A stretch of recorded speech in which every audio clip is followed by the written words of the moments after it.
안녕하세요. 제 목소리가 잘 들립니까? 네. 네. 또 이렇게 오늘 교통 상황이 별로 안 좋은데도 불구하고 많이들 와주셔서 고맙습니다. 저도 오는데 차가 밀려서 오늘 왜 이렇게 차가 밀리지 하면서 왔어요. 네. 그래서 오늘은 오시기도 많이 불편하겠구나. 또 추석 전이어가지고 또 차례 준비에 또 뭐랄까 그 벌초하러 가시는 분들도 많이 계시고 이래저래 오늘은 많이 못 오시겠구나 생각은 했습니다. 날짜를 생각을 못하고 이렇게 잡다 보니까 그랬어요. 스위치 올렸는데 소리가 안 나나요?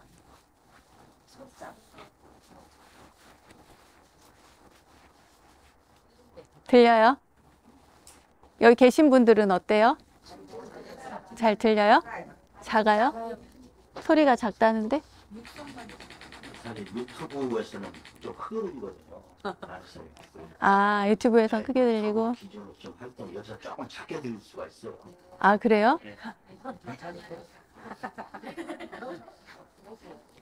사실 유튜브에서는 좀 하게 유튜브에서 크게 잘 들리네요. 예, 그렇습니다. 거기 뒤에 계신 분 들리세요? 예, 알겠습니다. 제가 저기 이 생에 처음으로 무릎 꿇고 꽃을 받아서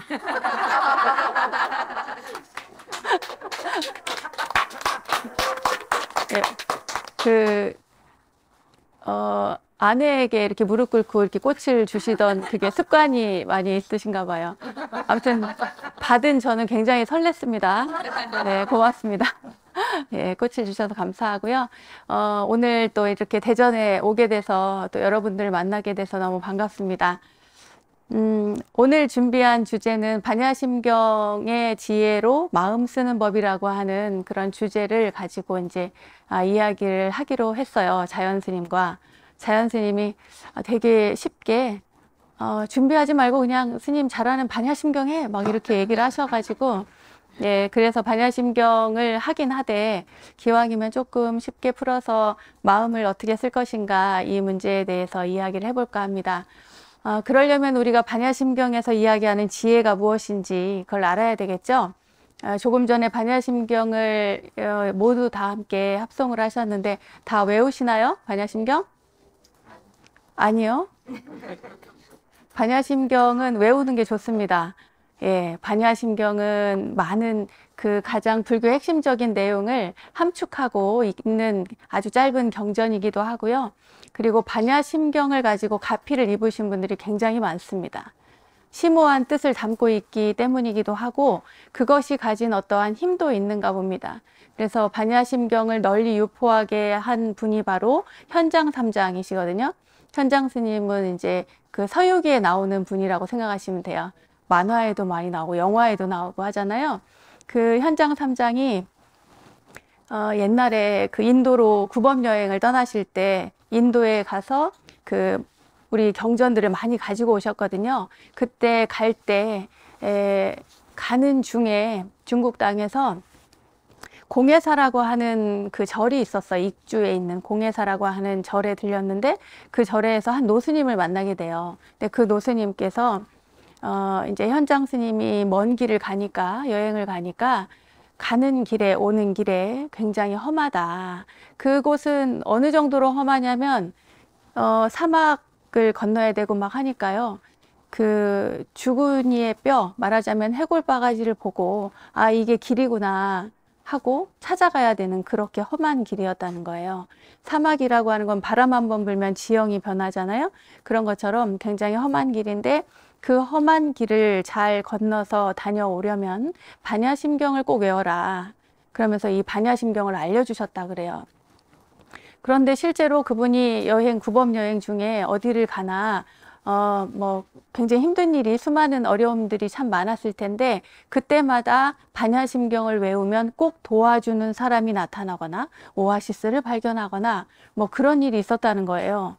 그래서 어렵게 고비를 넘겨서 그곳에 가게 되는데 가서 나란다 대학이라는 이야기 많이 들어보셨죠? 예, 나란다 대학에 도착을 해서 거기에 이제 갔는데 이게 웬일이에요. 그 익주에서 봤던 노스님이 거기 계신 거예요. 그래서 이게 무슨 일인가 했더니 아니 여기 어떻게 계시냐고 어떻게 저보다 빨리 올 수가 있느냐고 그렇게 이야기를 하니까 그 분께서 이제 반야심경을 알려준 내가 바로 관세음이다.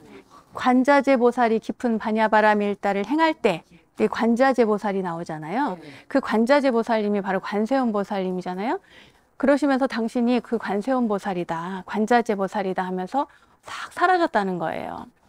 아무튼 그 가피를 받아가지고 이 현장 스님께서 나중에 중국에 돌아오시거든요. 645년에 장안으로 돌아오시는데 돌아온 직후에 가장 먼저 한 것이 바로 이 반야심경의 유포였다는 거예요.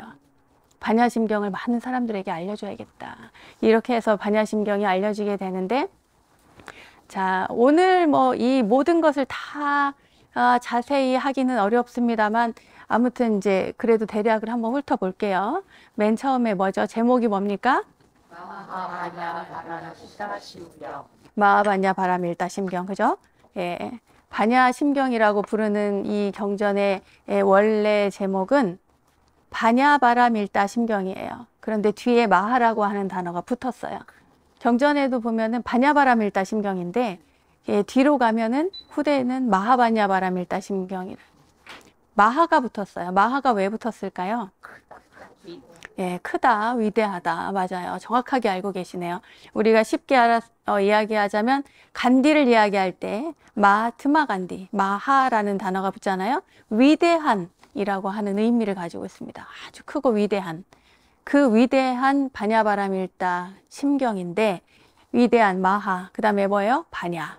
반야가 나오죠? 반야는 원래는 빤야라고 그래서 반야라고 하는 걸 뭐라고요? 아우 너무 잘하시네요. 예, 착각했어요. 문수선언이죠. 네. 문수선언이니까 너무 잘할 것 같습니다. 반야라고 하는 지혜, 예. 그 지혜는, 반야지혜라고 하는 것은요, 그냥 우리가 일상에서, 날씨가 추울 때는 따뜻한 것을 마시고, 따뜻한 옷을 입고, 뭐, 이렇게 일상에서 일어나는 아주 소소한 그러한 지혜들을 이야기하는 것이 아닙니다. 반야지혜라고 하는 것은요, 이 세상을 통찰해서 보는 지혜, 존재의 실상을 아는 지혜, 그러한 지혜를 이야기합니다. 이러한 일상에서 우리가 이렇게 지혜롭게 행동한다. 저 사람은 참 지혜로워. 뭔가 비워서 할 줄 아는, 탐욕을 내려놓고 욕심도 내려놓고 하는, 그렇게 비워가면서 채워질 수 있는 그 지혜, 그 지혜를 넘어선 지혜인 거예요. 그 통찰의 지혜, 존재의 실상을 꿰뚫는 지혜. 그래서 반야지혜를 그냥 지혜라고 번역을 하지 않고 그 단어를 그대로 살렸습니다. 그래서 반야를 빤야라고 하는 단어를 그대로 가지고 온 거예요. 안 그랬으면 번역을 했겠죠. 마하 지혜 바라밀다 심경 이렇게 했겠죠. 그런데 지혜라고 하는 그 단어 대신에 반야를 그대로 살린 겁니다. 자, 그 다음에 뭐예요? 바라밀다. 이것 또한 파라미타라고 그래서 이것도 잘 아시겠네. 여쭤볼까요? 파라미타는 무슨 뜻입니까?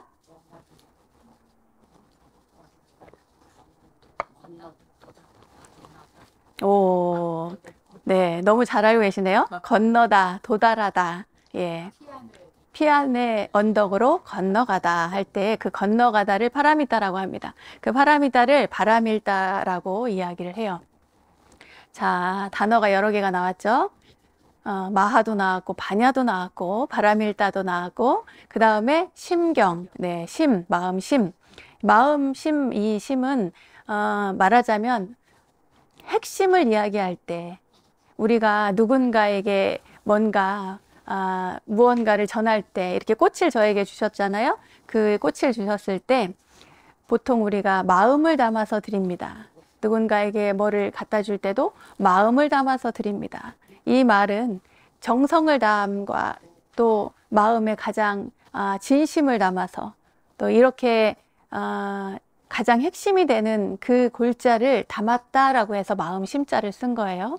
경전은 수트라. 그렇죠. 옛날에는 이제 이 경전이 없었기 때문에 나뭇잎 이런 거에다가 기록을 남겼어요. 물론 부처님 당시에는 문헌이 없었고 글자도 없었기 때문에 다들 암송을 하고 암기를 해서 전해졌는데 나중에 폐엽경이라고 하죠. 나뭇잎 엽자, 나뭇잎에다가 말려서 글을 써서 그거를 이제 나뭇잎을 그냥 보관을 할 수가 없으니까 구멍을 뚫어서 이걸 다 엮은 거예요. 그래서 꿰어서 연결해 놨다라고 해서 그 단어를 수투라라고 했고요. 그렇게 해서 보관했기 때문에 그것을 경전의 경자를 씁니다. 그러니까 부처님의 크고 위대한 반야, 존재의 실상을 꿰뚫는 반야지혜로 저 피안의 언덕에 건너가게 하는 바람일다. 건너는 가장 중요하고 핵심적인 진심을 담은 그 내용을 담은 경전이다.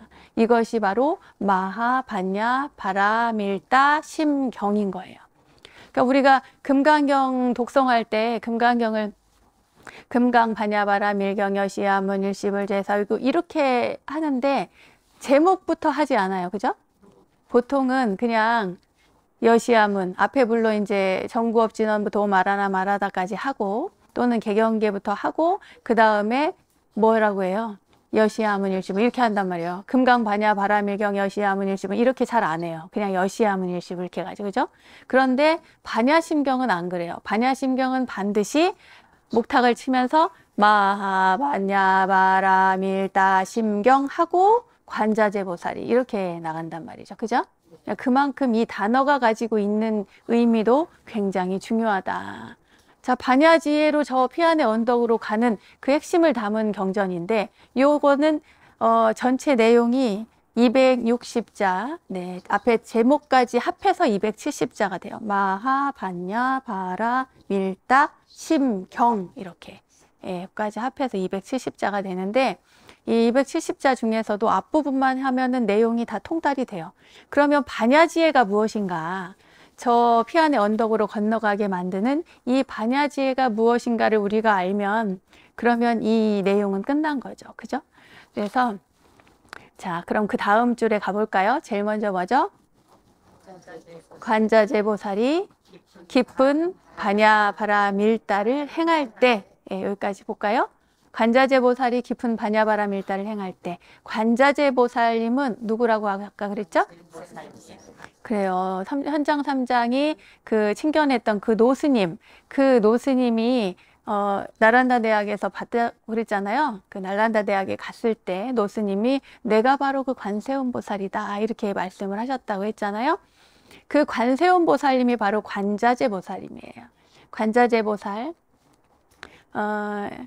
아발로키테 슈바라라고 하는데 이 아발로키테라고 하는 이 단어가 지켜보는 거를 이야기를 해요. 지켜봐요. 뭘 지켜보냐면 잘하고 있나 못하고 있나 이겨내고 있나 힘들지는 않은가 사는데 고달프진 않은가 이런 것들을 지켜봐요. 지켜본다라고 하는 뜻을 가지고 있어요. 근데 어떻게 지켜봐요?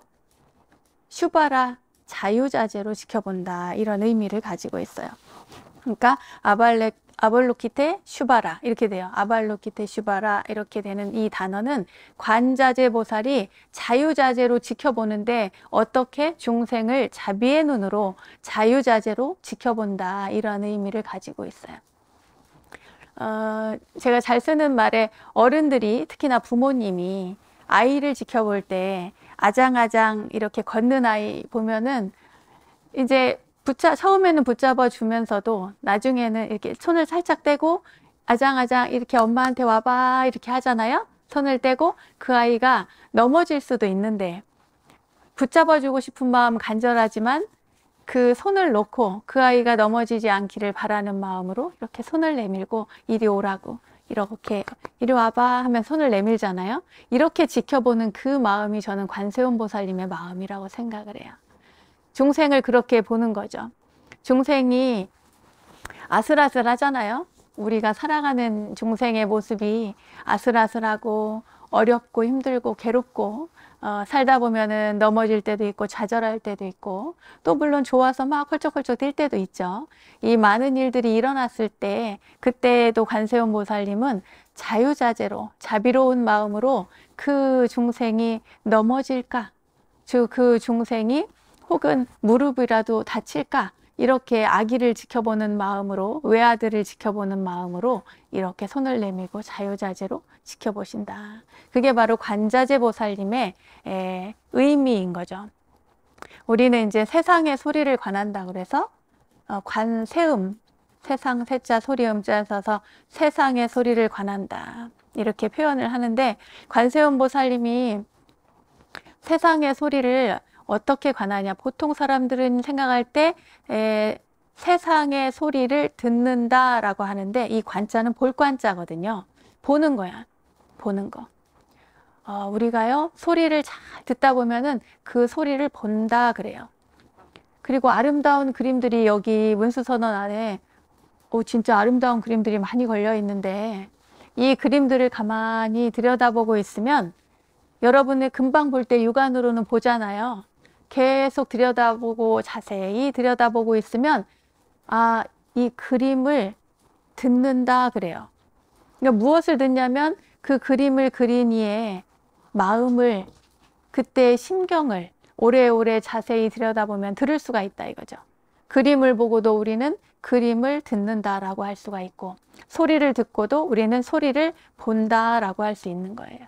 관세음 보살님은 그런 존재이신 거죠. 근데 그 관세음 보살님이 깊은 반야바람 일다를 행할 때, 깊은 반야지혜로 저 언덕에 건너가는 그 행을 할 때, 반야바람 일다를 행할 때, 그런데 그 뒤에가 뭐예요? 오온이 공한 것을 비추어 보고 온갖 고통에서 건너느니라. 오온이 공한 것을 비추어 본대요. 자, 어려운 거 나왔어요. 오온. 반야심경이 여러분 굉장히 어렵습니다, 사실은. 그 제목에서도 이미 나왔잖아요. 심경이란 말이죠. 굉장히 어려운 경전인데, 오온, 특히나 오온을 이해하고 오온이 공한 것을 비추어 보고 온갖 고통에서 건너느니라. 요 대목을 잘 알면 나머지는 이해가 굉장히 쉬워요. 자, 그러면 오온이 뭘까? 오온이 뭘까요?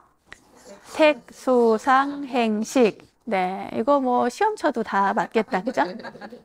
그런데 색수상행식이면 알겠는데 그럼 무엇이 색이고 무엇이 수상행식인가? 요게 어렵습니다.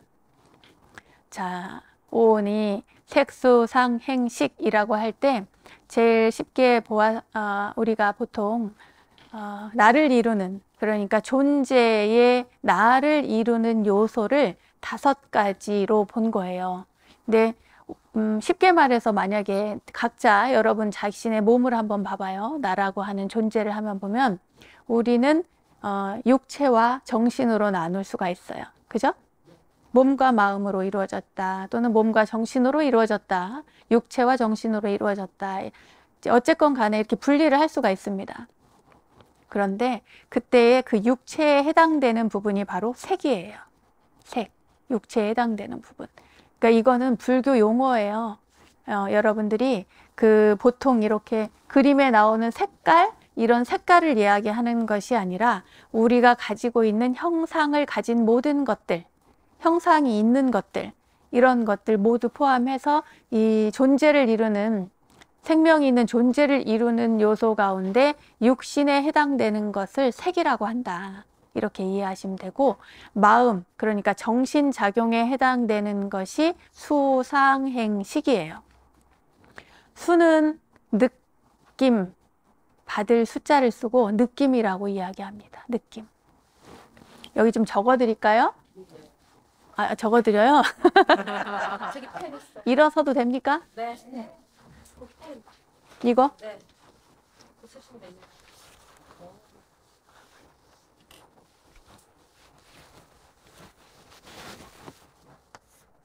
써집니까? 네.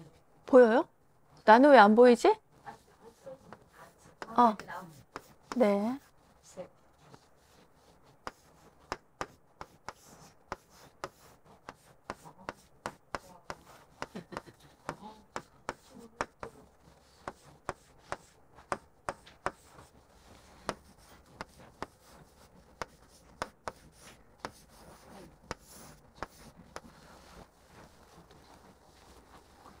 색수상행식이라고 하는데요. 이 색에서 나누어집니다. 이 수상행식과 이 색이 다른 거죠. 자, 색은 우리가 보통 아까 뭐라 그랬어요? 몸. 네, 형상이 있는 것. 그렇죠. 형상이 있는 것.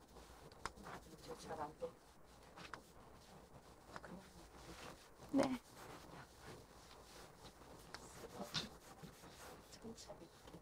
아.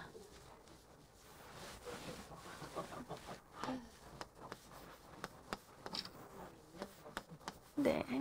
그리고 여기는 정신작용이라고 보시면 되겠습니다. 이것을 오온으로 보는데요. 오온, 5가지 나를 이루는 요소예요. 그러면은 색은 이해가 가셨죠? 이 수는 느낌을 이야기합니다. 느낌. 그리고 상은 생각, 행은 의도, 식은 식인데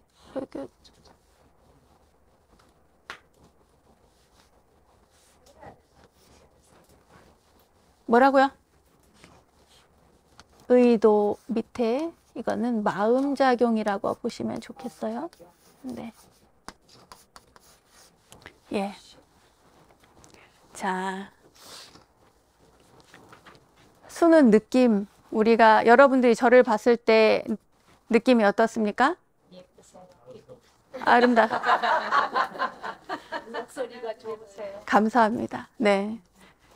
자, 그러면은 저를 보면 생각이 일어나겠죠? 여러분들이 집에 가서도 제 생각이 날까요? 네. 네, 떠올리면 나겠죠. 그것이 바로 상입니다. 네. 그러면은 아유, 생각이 났어요. 원영 선생님 한번 찾아볼까? 이게 뭐예요? 유튜브에서 한번 찾아볼까? 의도입니다. 의도. 자, 그러면 다시 봤어. 아유, 이 스님은 뭐라고? 아, 역시. 아이고, 예, 예. 예. 그게 뭐다? 식이다. 마음의 작용인데요. 여기 뭐냐면 분별하거나, 판단하거나 그런 것으로서 저장이 되는 겁니다. 자, 그런데 이 오온이, 이 5가지가 오온인데요. 오온 이해 가셨어요? 이 오온이 공하다는 거예요. 오온이 공하다는 것을 비추어 보고, 공하다. 오온이 공하다. 자, 그럼 공한지 한번 볼까요? 자, 우리의 색이 공하대요. 색, 형상 있는 모든 것들이 공하답니다. 공함을 느낍니다. 여러분들이. 자, 공함을 느꼈어요. 무엇을 보고 공함을 느낄 수 있을까요? 지수와 풍. 어휴, 누가 이렇게 유식한 단어를. 좋아요. 지수와 풍. 자, 지수화풍이란 단어가 나왔으니 그러면 한번 이야기를 한번 해볼까요? 자, 이 색이라고 하는 것을 이야기했을 때 지수화풍으로 우리가 볼 수가 있다. 자, 인간은 이 육신이 단단한 요소, 그러니까 지, 수, 화, 풍 4가지는요, 우리가 다 가지고 있어요. 이 몸 안에서 가장 단단한 땅의 성질. 그러니까 지수화풍은 아이고. 이거 너무 잘 지워지는데?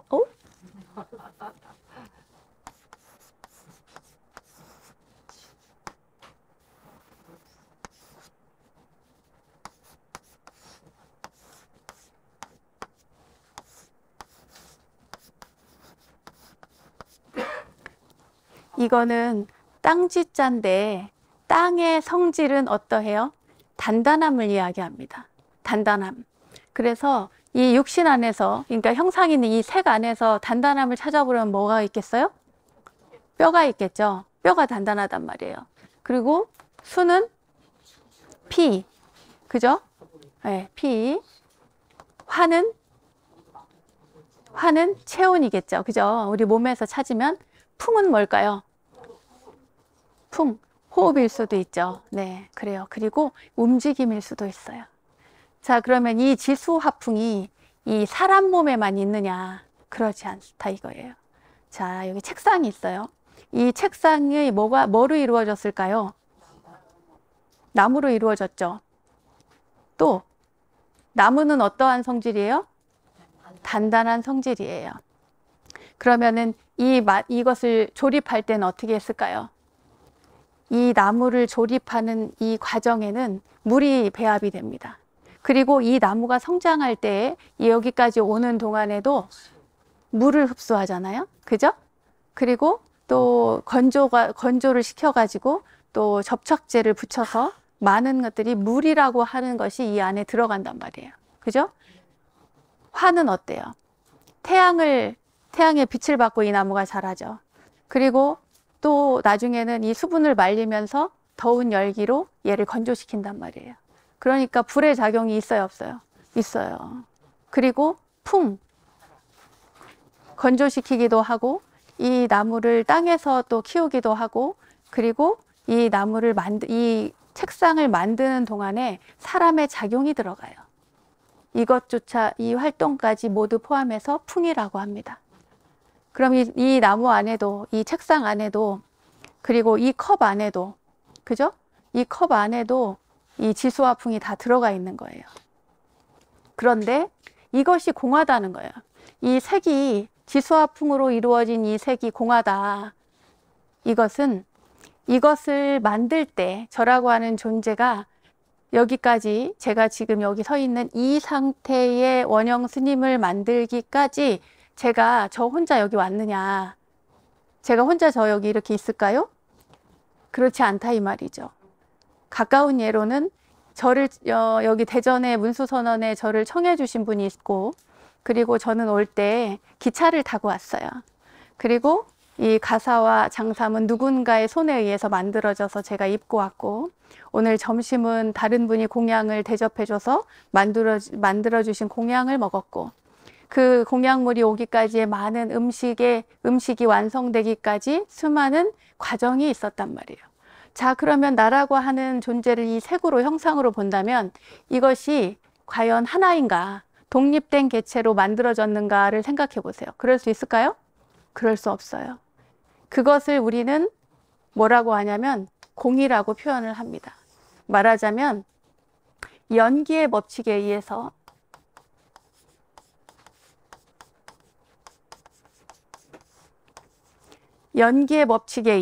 그러니까 연기성을 가진 그 결과물을 가지고 우리는 공 또는 공성이라고 이야기를 합니다. 이건 이제 불교 용어예요. 공이라고 하는 것이 굉장히 어려운 것 같지만 그렇지 않습니다. 이것은 모든 것들이 서로 조건에 의해서 연기해서 이 지금의 상태를 이룬 것이지 단독으로 이루어진 것이 아무것도 없다. 그래서 이것을 우리는 공하다라고 말한다. 이렇게 이야기하는 거예요. 이 색이 공하다라고 하면 이 색이라고 하는 것이 혼자서 성립된 것이 아니라 조건에 의해서 수많은 것들에 의해서 연기되어서 지금의 나라고 하는 지금의 형상을 이루었다. 아버지, 어머니가 저를 낳아주셨고 그동안 많은 이들이 저를 키워주셨고 보살펴주셨고 그 덕분에 지금의 내가 있다. 이것이 바로 색이 공하다 이거예요. 자, 이 책상도 마찬가지겠죠? 이 책상이 이 탁자가 만들어질 때까지 얼마나 많은 사람의 손을 거쳐서 여기 왔겠어요? 수많은 사람들의 손을 거치고 그것이 조건에 의해서 결합이 되고 여기에 왔기 때문에 그것의 인연의 법칙을 우리는 공하다라고 하는 거예요. 그럼 자, 우리 눈에 보이는 모든 것들이 공하지 않은 것들이 없는 거예요.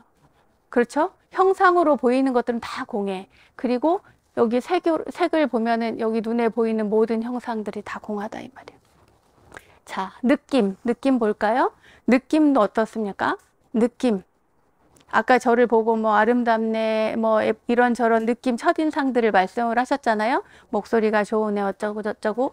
이러한 그 느낌, 우리가 생각을 해보면 이 세상에 저를 보면 저에 대한 느낌이 나오죠. 이 컵을 보면 어때요? 컵에 대한 느낌이 있겠죠. 문수선언에 처음 오신 분들은 문수선언의 이 느낌이 첫인상이라든가 느낌을 또 각자 갖겠죠. 자, 그런 식으로 따져보면 이 세상에 이 느낌이 아닌 것이 있을까요? 이 세상에 느낌이 아닌 것은 하나도 없어. 그죠? 그죠? 느낌이 다 들어가. 스님을 보아도 느낌이 있고, 이 글자, 제 글씨를 보고도 느낌이 있죠? 그리고 부처님을 뵙고도 느낌이 있고, 꽃을 보아도, 그림을 보아도, 이 세상에 내 눈 안에 들어오는 모든 것들이 느낌이 다 있단 말이에요. 이 세상 모든 것들이 다 느낌이 있어. 귀로 듣는 것도 다 느낌이 있는 거예요. 그 느낌이 다 각각이 있는데 그걸 누가 만든다? 내가 만들잖아요. 그 느낌이 그래서 각각 여러분들은 똑같은 것을 보고도 예를 들어서 이 글씨를 보고 잘 썼다라고 생각하시는 분이 있겠지만 또 이 글씨를 보고 아우 별론데? 라고 생각하시는 분들도 있을 수 있어요. 글씨를 잘 쓰는 사람은 별로일 것이고 글씨를 조금 못 쓰는 사람은 아주 잘 쓴 것으로 보일 수 있단 말이죠. 이것을 뭐라 한다? 느낌이 공하다. 이런 거예요. 감탄사가 나와서 굉장히 좋습니다. 막 이러시니까 너무 좋습니다. 네. 이런 게 나와주셔야 제가 흥이 좀 납니다. 네. 자, 그 다음에 상이에요. 생각. 어이구, 지워져 버렸네? 글씨를, 자. 네. 생각이죠. 생각이에요. 생각. 자, 저를 떠올려서 집에 가서 생각을 하신다 그랬잖아요. 여기에 보이는 느낌이 그러하면 생각이 일어날까 안 일어날까요? 일어나죠. 형상을 보고 느낌이 어떠했으면 그 다음에 생각이 일어나는 건 당연합니다. 그죠? 그림을 보고도 연등을 보고도 생화를 보고도 부처님을 보고도 이 세상의 모든 것들이 다 생각이 들어가요. 만들어지겠죠? 또는 가만히 있어도 다 상상이 됩니다. 여러분 눈을 살짝 감아보세요. 눈을 싹 감고 머릿속에 사과 하나를 딱 떠올려 보세요. 자, 눈 떠보세요. 사과를 떠올렸어요? 안 떠올렸어요? 떠올렸죠. 사과 금방 떠오르죠. 모두가 다 사과를 떠올릴 수 있단 말이에요. 그런데 눈으로 이제 머릿속에 떠올리는 것뿐만 아니라 형상을 눈으로 보고 느낌까지 받았는데 생각이 안 일어날 수가 없단 말이에요. 모든 사람들이 이 형상 있는 모든 것들을 보고 생각을 일으킨단 말이에요. 자, 그러면 이 세상에 생각이 아닌 것이 있을까요? 없어요. 생각이 들어가지 않은 게 없단 말이에요. 이걸 만들 때 생각이 들어가지 않을 수 있을까요? 안 그래. 내가 보는 모든 것들이 다 생각이 들어가 있어요. 그래서 우리는 그것을 뭐라고 한다? 생각이 공하다. 얘기예요. 자, 그 다음에 행이에요. 행. 의도. 의도. 여기 앞에는 별을 하나 짓게요. 의도. 왜냐하면 이 행이라고 하는 의도를 통해서 우리는 업을 만들기 때문이에요. 자, 원영 스님을 봤어요. 느낌이 좋았어. 아우, 집에 가니까 또 생각나요. 그래서 휴대폰으로 원영 스님을 검색을 했어. 그 원영 스님을 찾아보려는 의도가 들어간 거예요. 그죠? 그 의도가 있는 거예요. 아, 그 스님이 내가 언젠가 TV에서 봤는데 강의를 그냥 괜찮게 하대. 그런데 문수선언이 온대. 문수선언에 오는데 우리 집하고도 가깝고 그날 마침 내가 일정이 없으니 내가 한번 가봐야겠다. 가봐야겠다라고 하는 게 행위예요. 가봐야겠다. 내가 공부를 좀 해봐야겠다. 내가 오늘 스님의 말씀을 들어야겠다. 이 모든 것들이 의도란 말이에요. 오늘 여기 오지 않고 아유 그냥 집에서 TV나 봐야지. 텔레비전 볼 수도 있잖아요. 그죠? TV를 볼 수도 있고 아들이 온대. 아들이랑 놀 수도 있고 손주가 온대. 손주랑 놀 수도 있고 아유 모처럼 대청소나 하지. 대청소도 할 수 있고 아우 월드컵 축구장에 지금 오늘 축구를 한다네네. 거기 가야지. 이 모든 것들이 의도가 담겨 있단 말이에요. 여기로 오는 것도 제가 강의를 오늘은 우리 저기 불자님들에게 대전에서 이런 이야기를 해드려야지. 이것도 의도가 담긴 거예요. 서울에서 내려오는 것도 의도가 담겼고 여기에 이렇게 이 얘기를 들으러 오신 여러분들도 의도를 가지고 잘 들어봐야지. 어디 잘하나 못하나 한번 들어봐야지 이렇게 생각하시면 아 진짠가? 그거 TV에서는 잘하더니 그게 진짠가? 확인 한번 해봐야겠다. 이 모든 것들이 다 행위란 말이에요. 이 찻잔을 만든 사람도 탁자를 만든 사람도 이 법당을 만든 사람도 그 사람이 이걸 하는 데 있어서 의도가 있겠어요 없어요? 다 들어있어요. 이 세상의 모든 것이 의도 아닌 게 없는 거예요. 그죠? 그래서 그 의도를 뭐라 한다? 공이라 한다. 각자의 의도인 거예요. 그러나 그 의도는 동일하지 않다. 자, 그 다음에 식이 있어요. 이 식은 마음작용인데 보통은 쉽게 얘기해서 이 행에 의해서 의도가 있으니까 그 의도로 이루어진 것들이 마음작용을 일으켜요. 결과물인 거예요, 결과물. 그러니까 이 행이라고 하는 것이 말하자면 자신의 업을 만들어요. 뭔가를 의도하는 것이. 그러니까 여러분들이 여기에 공부하러 온 의도가 강하면 강할수록 여러분들이 불연의 씨앗이 강하게 머무는 거예요. 업식에. 예. 그래서 이것이 작용을 해가지고 식을 만들어낸단 말이에요. 아, 불교 공부가 재밌네. 공이라는 게 굉장히 어려운 것 같았는데 듣고 보니 그렇게 어렵지 않네? 응? 이 세상이 모든 것들이 우리가 이걸 이야기할 때 가장 쉽게 생각할 수 있는 것이 바로 무상과 무아인데요. 무상의 개념을 가만히 들여다보면 이해하기가 쉽습니다. 무아까지는 가면은 조금 더 헷갈릴 수 있기 때문에 제가 무아는 얘기를 안 하겠어요. 그러나 무상을 생각해 보면 이 모든 것들이 다 변화에 의해서 일어난다 이 말이에요. 그러니까 항상한 것이 없으니까 이거는 인생이 무상하다 허무하다 그런 의미가 아니고 항상한 것이 없다라고 하는 뜻이에요. 이거는 어떠한 허무주의도 어떠한 뭐랄까 그 괴로움이든 슬픔이든 이런 걸 담고 있지 않아요. 그냥 변화한다 그것을 이야기하고 있는 항상한 것이 없으니까. 근데 우리가 항상한 것이 없으니까 대충 사는 것이 아니라 반드시 의도를 가지고 살 때 그 의도가 남긴 것이 식으로서 남기 때문에 마음작용으로 결과로 남기 때문에 우리가 이것을 업식이라고 불러요. 예, 그 업식을 우리가 이 세상이 무상한데 대신에 더 열심히 살자. 무상한 것이기 때문에 집착 없이 행할 수 있다 이 말이에요. 이 색수상 행식이 오온이 지금 5가지를 이야기했어요. 이것이 공한 것을 뭐라고 했어요? 비추어 보고, 비추어 본단 말이에요. 누가 비추어 봐요? 관자재보살님이 관자재보살이 깊은 반야바람 일다를 행할 때 오온이 공한 것을 비추어 보고 온갖 고통에서 건너느니라. 자, 이 식까지도 이게 식이라는 것은 너무 가변적인 거잖아요. 바뀔 수 있는 거야. 똑같은 형상을 보고도 느낌도 다를 수 있고 생각도 다를 수 있고 의도도 다를 수 있고 남겨진 마음작용도 업식도 다 다를 수 있단 말이에요. 그 모든 것들이 공하기 때문에 그것을 알면 그 이치를 알면 이 세상의 모든 것들이 다 공한 줄 알면 거기에 집착할 게 아무것도 없다. 예. 그러니 집착할 게 없으니 오온이 공한 줄을 비추어 보고 그러니까 고통에서 벗어나는 거예요. 불교는 고통에서 벗어나고자 우리가 불교를 공부해요. 괴로움의 소멸을 이야기하죠, 불교는. 그죠?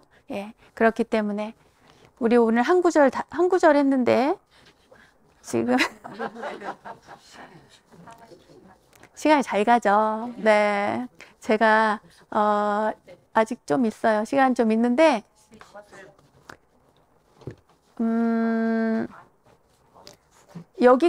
여기까지만 해도 여러분들은 많이 아는 거예요. 네.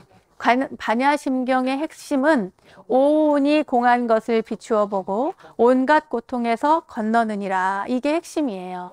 그래서 지금 오온에 대한 설명을 이렇게 말씀을 드린 겁니다. 감동적이에요. 네, 그런 얘기.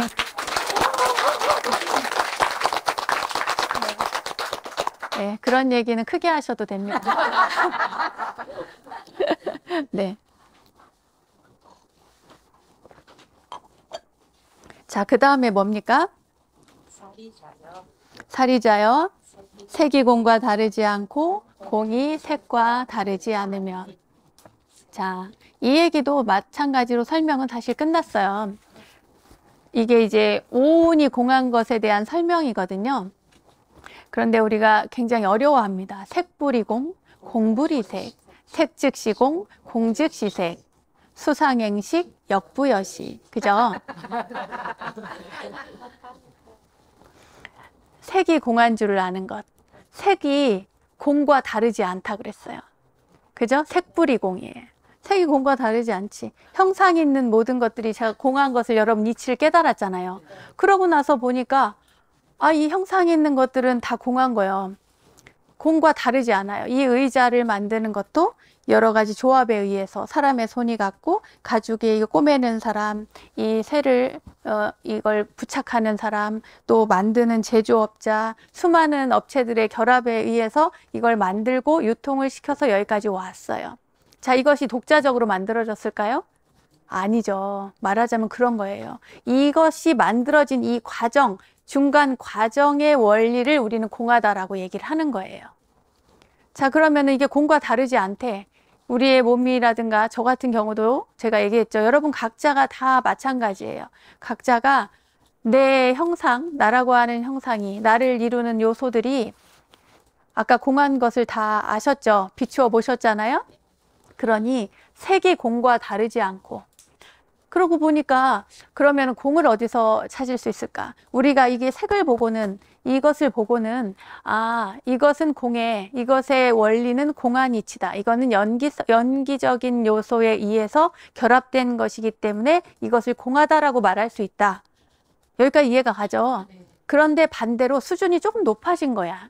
뭐냐면 이 공이라고 하는 것을, 그것을 보고 듣고 느끼고 아니면 떠올리는 것만으로도 아, 공이 곧 뭐다? 공은 색과 다르지 않다. 왜냐하면 공한 이치로서 만들어진 게 다 뭐예요?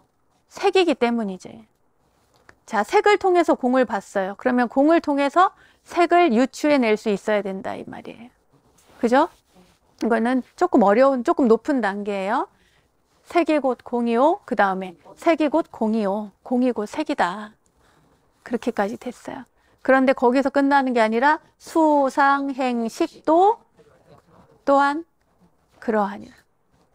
수상행식도 그런 거예요. 그죠? 이해 가셨죠? 네. 오온이 공한 것을 비추어 보니까 나머지는 그냥 술술 풀린 거예요. 오온이 공한 것을 비추어 보고 온갖 고통에서 건너느니라. 사리자여, 색이 공과 다르지 않고 공이 색과 다르지 않으며 색이 곧 공이요 공이 곧 색이니 수상행식도 그러하니라. 자, 그 다음에 뭐죠? 사리자여, 모든 법은 공하여 나지도 멸하지도 않으며. 자, 여러분들이 굉장히 어려워하는 부분입니다. 그게 뭐예요? 불생불멸. 이거를 어떻게 하면 지울 수 있을까요? 손으로 지워요?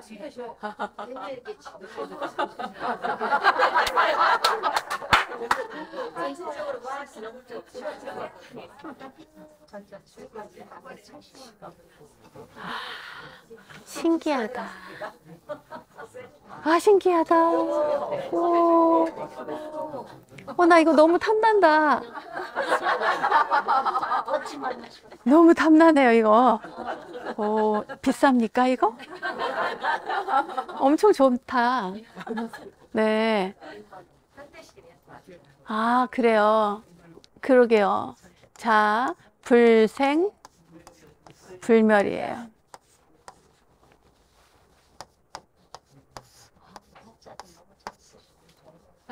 이제 약자로 썼어요. 자, 생함도 없고 멸함도 없어요. 그런데 제가 아까 여기서 이거를 다시 써볼게요.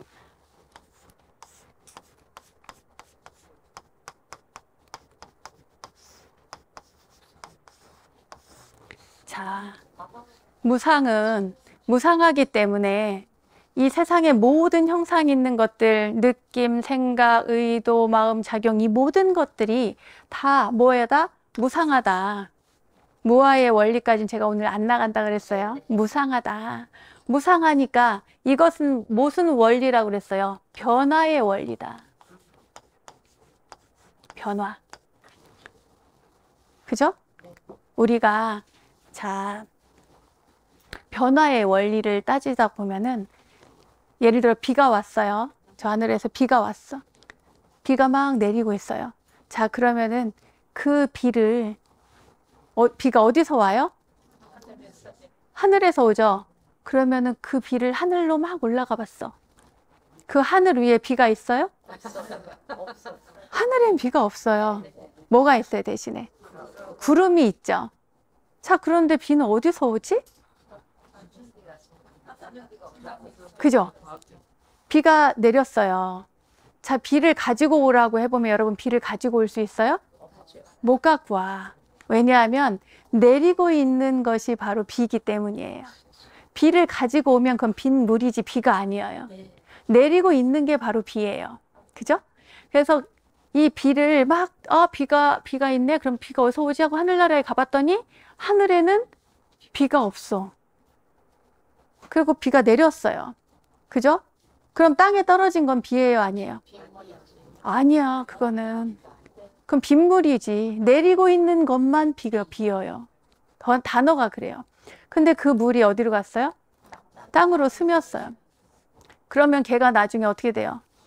또 증발해서 다시 구름을 형성하고 또 비가 내린단 말이에요. 자, 그러면은 우리는 내리는 비만 보여요. 그런데 구름에서 비가 내릴 거라고 추측을 해. 그럼 비의 어느 지점이지? 잘 모른단 말이에요. 구름에서 오는 건 알겠는데 어떻게 내리는지 모르겠단 말이죠. 땅에 떨어졌을 때 그 비가 다시 빗물이 수증기가 되어서 하늘 올라가는 거 여러분 눈으로 봤어요? 못 봤어. 그러나 유추 가능하죠, 그것이. 자, 그것이 바로 불생불멸이에요. 이해 가셨어요? 바람이 불어요. 그죠? 바람이 막 불어와. 바람이 막 불어와서 옷이 막 펄럭이며 날려요.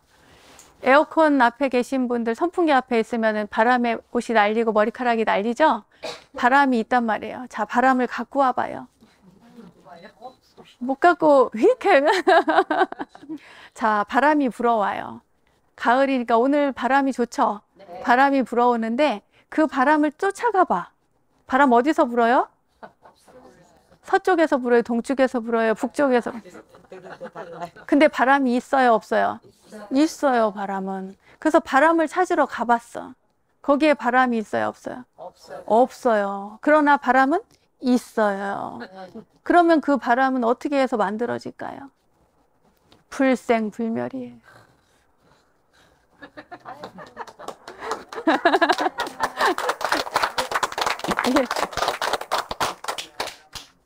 변화의 원리를 이야기하는 거예요. 사람도 마찬가지예요. 우리가 죽은 다음에 어디로 갈까? 어디로 갈까요? 죽은 다음에 극락에 갈까요? 지옥에 갈까요? 몰라요. 그죠? 몰라. 우리는 어디서 왔을까요? 어머니, 아버지한테서 왔어요? 그전에는 어디서 왔을까요? 몰라요.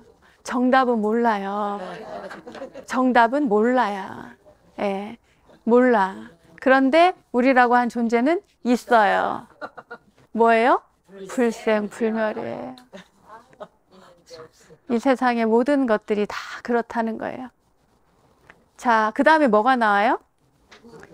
그 다음에 불구, 부정이 나와요. 부증, 불감이 나오죠. 불구, 부정은 여러분, 제가 이렇게 한 잔 마시고, 한 모금 마시고, 물을 한 모금 마셨어요. 이 물을 깨끗할까요? 더러울까요? 깨끗하다고 생각을 하는 거죠. 깨끗해요. 깨끗하다고 생각하는 게 아니라 저 깨끗한 물 마셨어요, 지금. 깨끗한 물을 마셨어요. 점심에 여러분 점심 맛있게 드셨어요? 네, 점심 드시고 차도 한 잔 드셨습니까? 네, 차를 드셨어요. 그때 그 차는 어땠어요? 깨끗한 맛있는 차 만들 때 깨끗한 물을 가지고 차를 우리잖아요. 자, 그 물이 내 목구멍을 타고 넘어갔어요. 자, 몇 시간이 지났어요. 그러면 내 뱃속에 들어간 그 차는 어떻게 됐을까요? 한 30분 후면은 소변으로 나올 수 있겠죠. 자, 한 2시간 지났어. 이제 그것이 내 뱃속에서 많은 변화 과정을 거쳐서 나올 때는 오물이 돼서 나와요. 그죠? 오물이 돼서 나오는데 그 오물이 지금이야 별로 이해가 여러분 안 가시겠지만 예전에는 내가 싼 배설물을 가지고 거름도 주고 다 했단 말이에요. 요즘에는 소나 뭐 돼지의 그 배설물을 가지고 또 천연 거름이라고 해서 이렇게 주기도 한단 말이에요.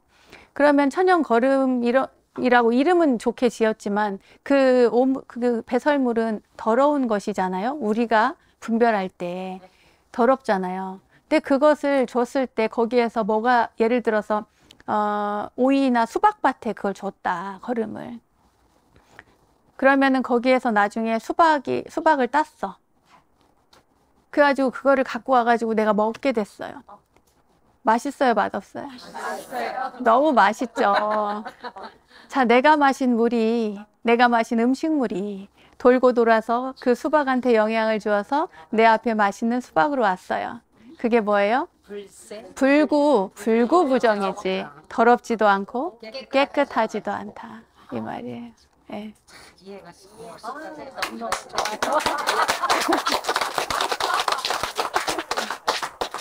네. 잘했어요. 예? 제가 여기 오길 잘했어요. 오길 잘하셨어요. 네, 다행입니다.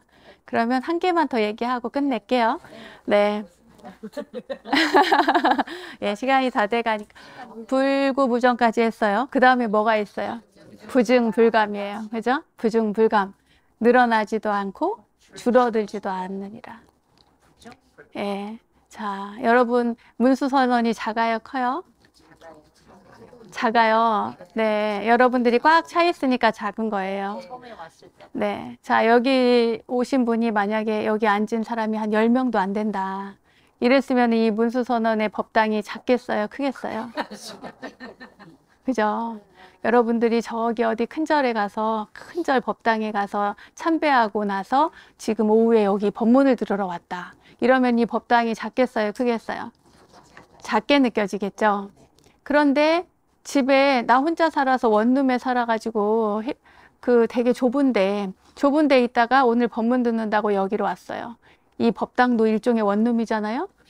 이 원룸이 작겠어요, 크겠어요? 크죠? 뭐겠어요? 부증, 불감이에요. 네, 그것은 누가 만들어요? 내가 만든다.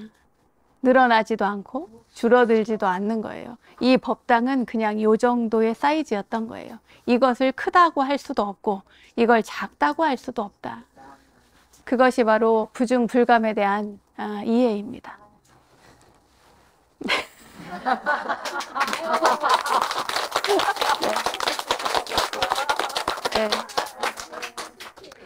네. 이해 잘 가죠?